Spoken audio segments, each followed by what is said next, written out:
فلیقاتل فی سبیل اللہ الذین یشرون الحیاۃ الدنیا بالآخرہ، بس جو لوگ دنیا کی زندگی کو آخرت کے عوض فروخت کرنے کے لیے تیار ہیں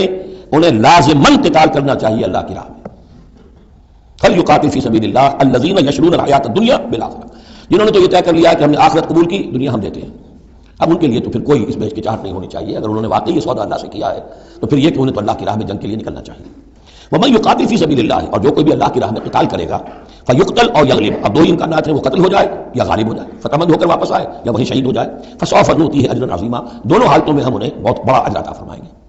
وما لکم لا تقاتلون فی سبیل اللہ، اب یہ خاص طور پر جو خاص قتال کے لیے ترغیب دلائی جا رہی ہے وہ ایسے لوگوں کے لیے کہ جو مختلف علاقوں میں مسلمان تھے، کہ جو پھنسے ہوئے تھے، ان میں کمزور بھی تھے، ان میں خواتین بھی تھیں، بیمار بھی تھے، بوڑھے تھے، تو ایمان تو لے آئے لیکن یہ کہ ہجرت کے قابل نہیں تھے، تو وہ اپنے اپنے علاقوں میں ہیں، اپنے اپنے قبائل میں ہیں، وہاں ان کے اوپر ظلم ہو رہا ہے، انہیں ستایا جا رہا ہے، انہیں مارا جا رہا ہے، پرسیکیوٹ کیا جا رہا ہے، تو خاص طور پر ان کی نصرت کے لیے نکلنا اور ان کو جان چھڑانا اور ان کو بچا کے لے کر آنا، یہ کام تو ایسا ہے کہ جس میں غیرت ایمانی کا بہت ہی شدید تقاضا ہے، اور میں تو سمجھتا ہوں کہ غیرت انسانی کا بھی تقاضا ہے۔ وما لکم لا تقاتلون فی سبیل اللہ، اور تمہیں کیا ہو گیا، کیوں قتال نہیں کرتے اللہ کی راہ میں، والمستضعفین،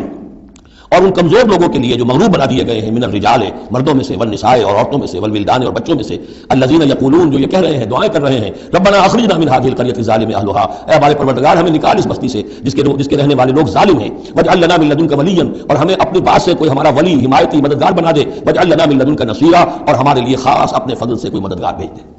اب ان کی جو یہ آہ و بکا ہے وہ بھی تمہیں آمادہ نہیں کر رہی